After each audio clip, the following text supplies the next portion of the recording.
Assalamualaikum warahmatullahi wabarakatuh. Kembali lagi di channel Kisah Warganet. Di video kali ini, saya akan menceritakan sebuah cerita yang saya dapatkan dari Kumparan. Cerita ini berjudul Sopir Mobil Jenazah. Seperti apa ceritanya? Tak usah lama-lama, kita ke ceritanya. Beberapa waktu yang lalu, gue kedatangan tamu istimewa. Om Heri namanya. Beliau adalah adik bapak yang nomor 4 dari 11 bersaudara. Bapak gue anak yang pertama. Cerita kali ini akan berhubungan erat dengan beliau. Ketika gue kecil, Om Heri sering bercerita tentang banyak hal. Dan yang paling gue ingat, tentu saja cerita tentang pengalaman-pengalaman seram yang pernah dia alami. Walaupun jadi sering ketakutan setelahnya, tapi gue kecil selalu menunggu kedatangan Om Heri ke rumah untuk bercerita. Menurut gue, kami memiliki kesamaan dalam hal kesensitifan. Gue paling seneng kalau gue, Om Denny, dan Om Heri sudah bertemu dan ngobrol seru. Om Heri ini adalah satu-satunya anak kakek nenek yang sukses jadi sarjana. Beliau kuliah di salah satu universitas yang ada di Semarang. Universitas yang cukup terkenal. Nah, gue mau bercerita tentang pengalaman beliau ketika masih tinggal di Semarang. Jadi, Om Heri ini ketika lulus kuliah gak langsung pulang ke kampung halaman, tapi mencoba untuk mencari pekerjaan di Semarang. Om Heri bilang, waktu itu sekitar akhir tahun 80-an. Sarjana pun sudah susah untuk cari pekerjaan. Sehingga pekerjaan apapun akan Om Heri ambil, asalkan dibayar. Sambil menunggu dapat pekerjaan yang sreg di hati, akhirnya beliau memberanikan diri untuk menerima satu tawaran pekerjaan yang agak unik. Kerjaan apa, Bri? Pekerjaannya adalah pengemudi mobil pengantar jenazah. Gue akan bercerita pengalamannya ketika menjalani pekerjaan yang cukup unik itu. Yang penakut, jangan simak tulisan ini sendirian, karena gue pun masih ketakutan kalau ingat cerita Om Heri ini. Setelah paragraf ini, gue buat ceritanya persis seperti ketika Om Heri bercerita kepada gue. Jadi yang bercerita pada postingan kali ini adalah Om Heri, bukan Bri. Mari disimak. Sebenarnya waktu itu Om sempat ragu untuk memenuhi panggilan wawancara kerja itu. Surat panggilan berasal dari yayasan yang menaungi salah satu rumah sakit swasta yang cukup besar di kota Semarang. Karena gak ingin terlalu lama menganggur, akhirnya Om membulatkan tekad untuk memenuhi undangan wawancara. Pada surat undangan tertera kalau Om ditawarkan untuk posisi sopir. Belum ada penjelasan untuk sopir apa. Gedung rumah sakitnya cukup besar. Yang Om tahu rumah sakit itu sudah berdiri puluhan tahun. Dengan arsitektur bangunan lama, gedung ini terlihat sedikit menyeramkan. Ditemani seorang sahabat yang bernama Fuad, Om berjalan memasukinya. Karena ini wawancara kerja pertama setelah baru 1 bulan lulus kuliah, Om cukup tegang dan gugup waktu itu. Tapi alhamdulillah, singkat cerita, wawancara berjalan lancar. Om diberi kesempatan beberapa hari untuk berpikir apakah menerima pekerjaan itu atau enggak. Sebenarnya Om yang meminta waktu karena cukup kaget ketika mendengar detail pekerjaannya. Apa yang bikin kaget Om? Karena ini bukan pekerjaan sebagai sopir biasa, melainkan sebagai sopir mobil pengantar jenazah. Selang beberapa hari dan dengan pertimbangan matang, akhirnya Om memutuskan untuk menerima pekerjaan itu. Hitung-hitung sambil menunggu mendapatkan pekerjaan yang sreg di hati. Hari pertama kerja, Om langsung diperkenalkan dengan kendaraan yang akan Om gunakan sebagai pengantar jenazah. Mobil van berwarna putih, produksi Amerika buatan tahun awal 70-an. Pada waktu itu pun mobil sudah cukup tua, hampir 20 tahun umurnya, tanpa lampu sirine di atasnya. Om juga ditugaskan untuk merawat mobil dikala sedang nggak menjalankan tugas. Karena nggak setiap hari juga ada orang yang meninggal di rumah sakit itu atau di tempat lain. Om harus memastikan mobil dalam keadaan siap pakai pada saat dibutuhkan. Ada peristiwa aneh di mobil ini ketika awal bekerja. Pada suatu siang, Om ngantuk berat. Mungkin sebelumnya sudah terbiasa tidur siang karena pengangguran.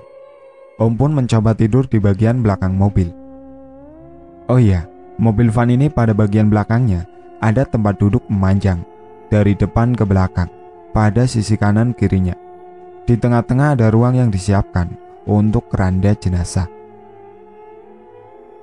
Nah, di kursi panjang di belakang itulah Om terlelap. Di dalam tidur, Om bermimpi aneh.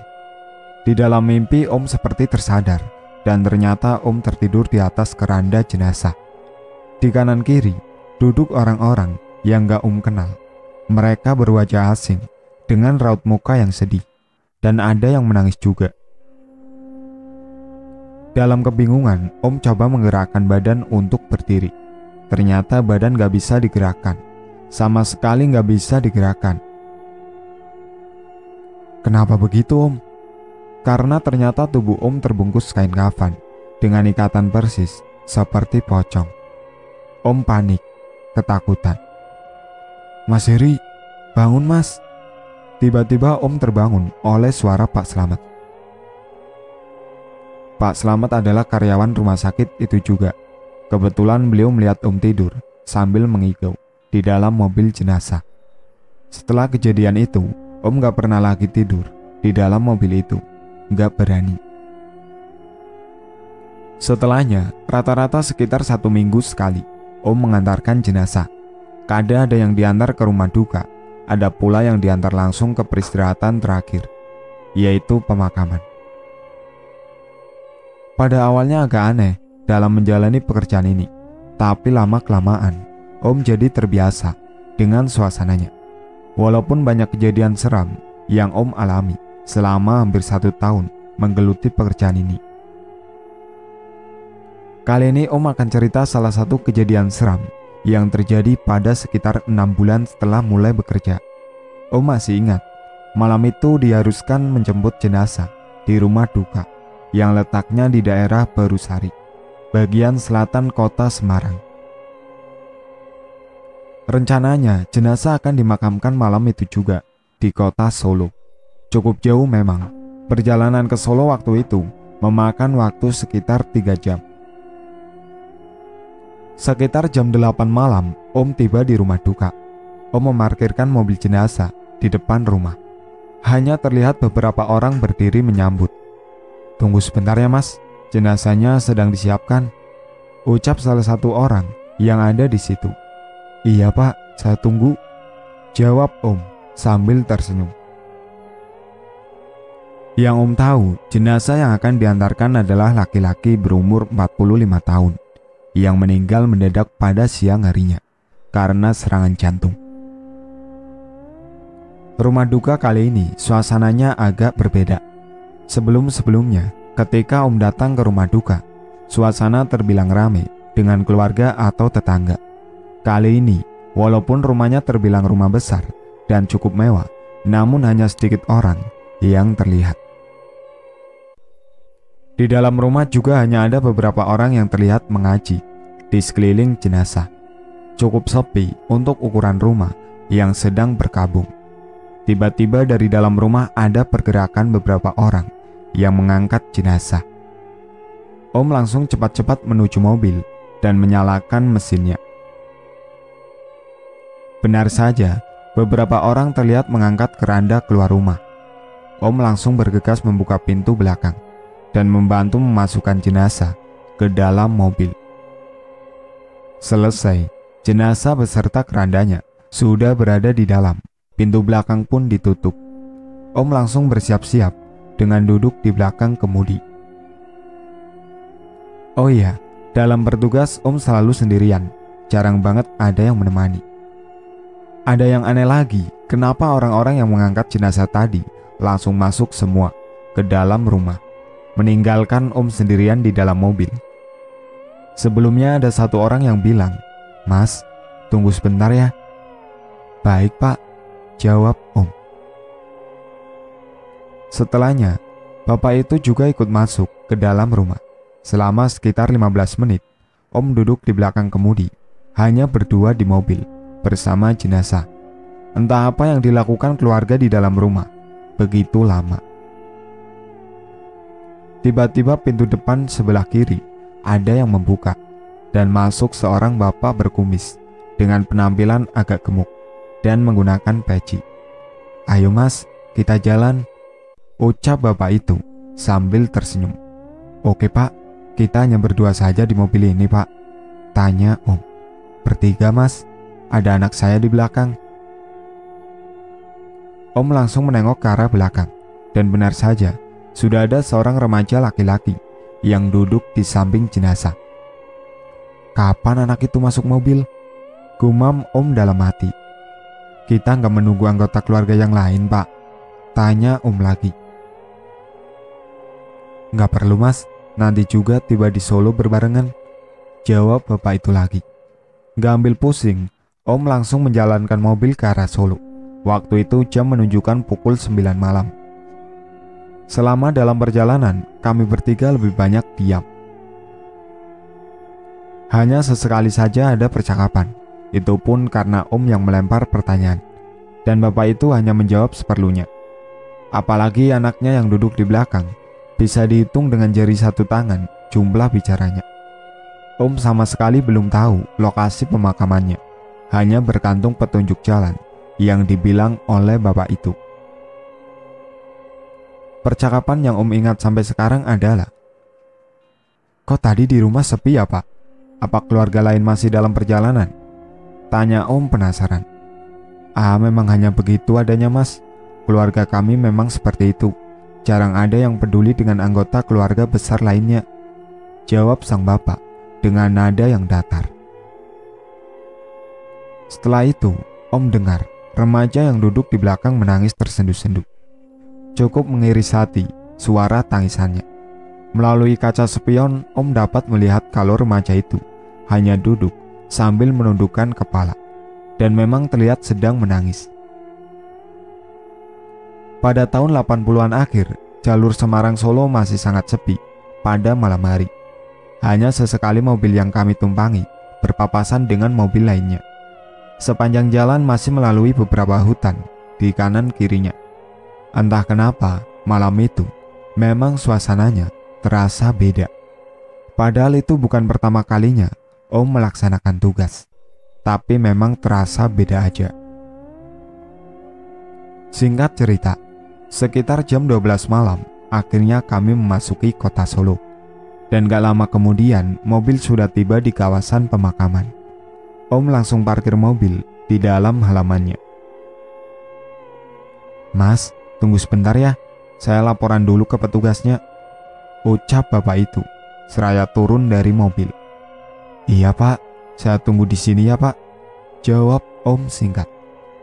Setelah itu, cukup lama bapak itu pergi, kira-kira lebih dari 30 menit. Tiba-tiba Om teringat kalau ada remaja yang duduk di belakang bersama jenazah.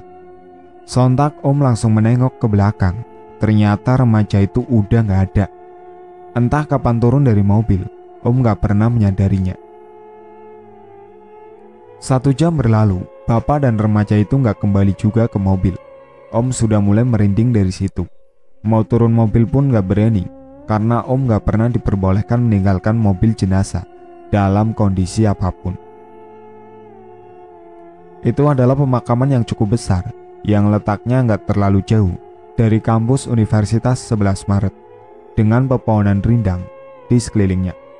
Halaman parkir mobil berbentuk lapangan besar. Om parkir di depan bangunan, yang harusnya itu adalah kantor pengurus pemakaman. Tetapi anehnya, bangunan itu seperti nggak ada penghuninya. Nggak ada seorang pun yang terlihat. Selain itu, lampunya pun nggak ada yang terlihat menyala. Gelap gulita. Jam 1 malam, hanya gelap yang bisa terlihat sejauh mata memandang. Gak ada rame-rame orang yang sedang sibuk mempersiapkan liang kubur, selayaknya ada orang yang baru meninggal. Hening, sepi, sendirian, dengan jenazah terbaring di belakang. Tiba-tiba, Om dikagetkan dengan munculnya seseorang yang berdiri di samping mobil, tepat berdiri di sebelah badan Om, dengan sebagian tangan keluar. Karena kaca jendela mobil, Om biarkan terbuka. "Oh Bapak, kaget saya Pak. Dari mana Pak? Kos dari tadi menghilang?" Berontongan pertanyaan Om lontarkan ketika tahu sosok itu adalah Bapak yang mengantar Om ke pemakaman itu. Di belakangnya berdiri remaja yang duduk di belakang selama perjalanan tadi. "Mas, terima kasih sudah mengantarkan saya dan anak saya." Om bengong. "Maksudnya apa?"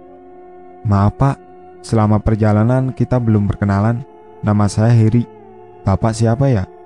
tanya Om penasaran sambil mengulurkan tangan mengajak bersalaman. "Saya Sugeng dan ini anak saya namanya Joko." Hanya itu yang beliau katakan. Kemudian pergi begitu saja tanpa menyambut uluran tangan Om.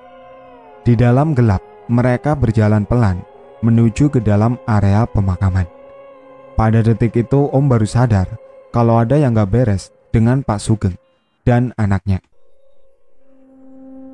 Tiba-tiba badan Om merinding. Setelahnya, mereka menghilang dalam gelapnya areal pemakaman itu. Sekali lagi, Om ditinggal sendirian, satu mobil dengan jenazah yang baru meninggal, terbaring di belakang. Tiba-tiba bangunan yang berada di depan mobil parkir, lampunya menyala.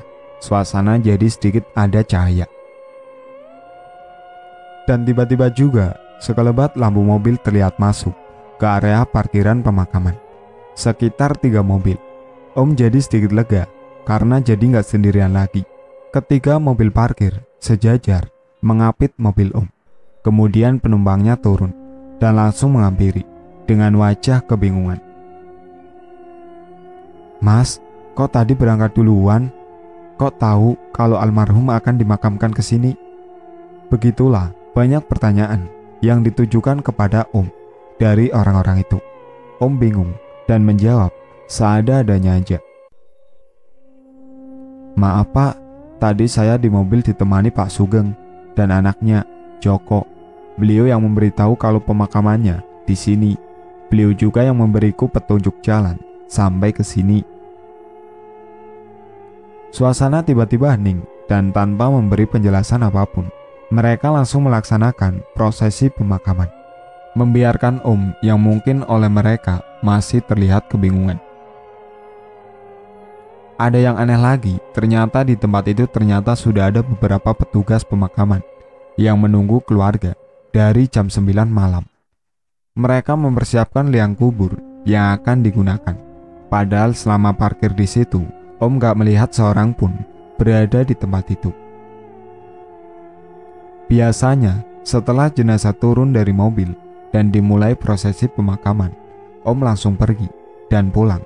Tapi kali itu, Om penasaran dan mengikuti proses pemakaman. Betapa kagetnya Om ketika ada salah satu anggota keluarga yang membawa bingkai besar foto almarhum. Ternyata foto itu adalah foto Pak Sugeng. Iya, ternyata yang meninggal adalah Pak Sugeng. Jenazah yang Om antar dari Semarang ke Solo adalah Pak Sugeng. Dan yang menemani Om selama perjalanan adalah Pak Sugeng juga. Terus remaja yang ikut Pak Sugeng siapa Om? Setelah Om berbincang dengan salah satu keluarga, remaja yang bernama Joko adalah anak kandung dari almarhum Pak Sugeng yang sudah meninggal sebelumnya karena kecelakaan motor. Joko dikuburkan persis di sebelah makam ayahnya. Mereka dimakamkan berdampingan. Pekerjaan Om sebagai sopir mobil pengantar jenazah ini nggak terikat jam kerja. Ketika ada tugas mengantarkan jenazah, kapanpun waktunya, ya harus siap. Om jalankan dengan ikhlas, seperti ketika ada kejadian yang akan Om ceritakan berikut ini. Pada suatu malam, ketika baru saja sampai di tempat kos, tiba-tiba ibu kos bilang, ada telepon dari rumah sakit. Waktu itu jam 10 malam, rumah sakit mengabarkan bahwa ada kecelakaan bus yang terjadi di daerah Bergas. Bergas ini sekitar 1 jam perjalanan dari Semarang. Ketika ada kecelakaan yang memerlukan bantuan mobil jenazah, dapat dipastikan ada beberapa korban yang meninggal. Innalillahi wa inna ilaihi raji'un. Om langsung bersiap lagi dan bergegas menuju rumah sakit yang jaraknya nggak terlalu jauh dari tempat kos di mana Om tinggal. Sesampainya di rumah sakit, Om langsung berangkat ke tempat terjadinya kecelakaan. Pihak rumah sakit bilang sudah ada dokter dan perawat yang berangkat lebih dahulu. Seperti biasa, Om jalan sendiri. Singkat cerita, sekitar 1 jam perjalanan, sampailah Om di lokasi kecelakaan. Waktu itu waktu sudah menunjukkan hampir jam 12 tengah malam.